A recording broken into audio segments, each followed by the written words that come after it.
Қоқыс келин кезектерди зордуктайм деген жаман ой келсе, абайлагыла мырзалар. Өткөндө көрдүңөр, Манас шаарында чырактай бир кызды зордуктайм деген эркектин окуясы эмне болду? Кыргызстанда дүң болду. Тилин тиштетип алды, тили жарабай калды да. Бул импотент болгондон да өткөн кордук өмүр бою үй бүлөсүнө, жакындарына, балдарына, небере чөбүрөсүнө булдуруктап бирденкени айтса эле баягы окуя эске келет. Ошол Анги атасынын окуясычы.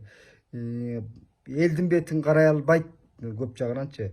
Импотент болсоң да жүрө бересиң элге, импотент экенин билинбейчи. А кыз зордуктайм деп тилиңерден ажырасаңар өлдүңөр анда, мырзалар. Тиги жигитти мен мырза деп айтпас элем, ал эркектердин намысына доо кетирген бир түркөй экен да.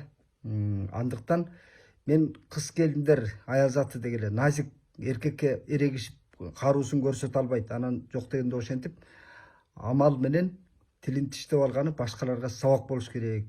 Андан башка эмне каршылык кылсын? Ошондуктан мырзалар эсиңерде болсун. Тилиңерди абайлагыла. Тил деген бул акылдын дарбазасы. Акылга эмне келсе, ошол дарбаза аркылуу чыгат да. Жана өткөн кеткен мал короодон кирип чыга берет го, ачып койсоң.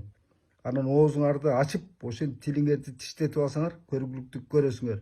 Ал кыздын сабагы башкаларга чоң насыйхат.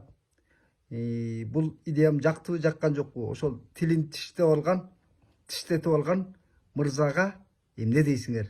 Комментарийди калтырыңыздар, мен жооп берип турам.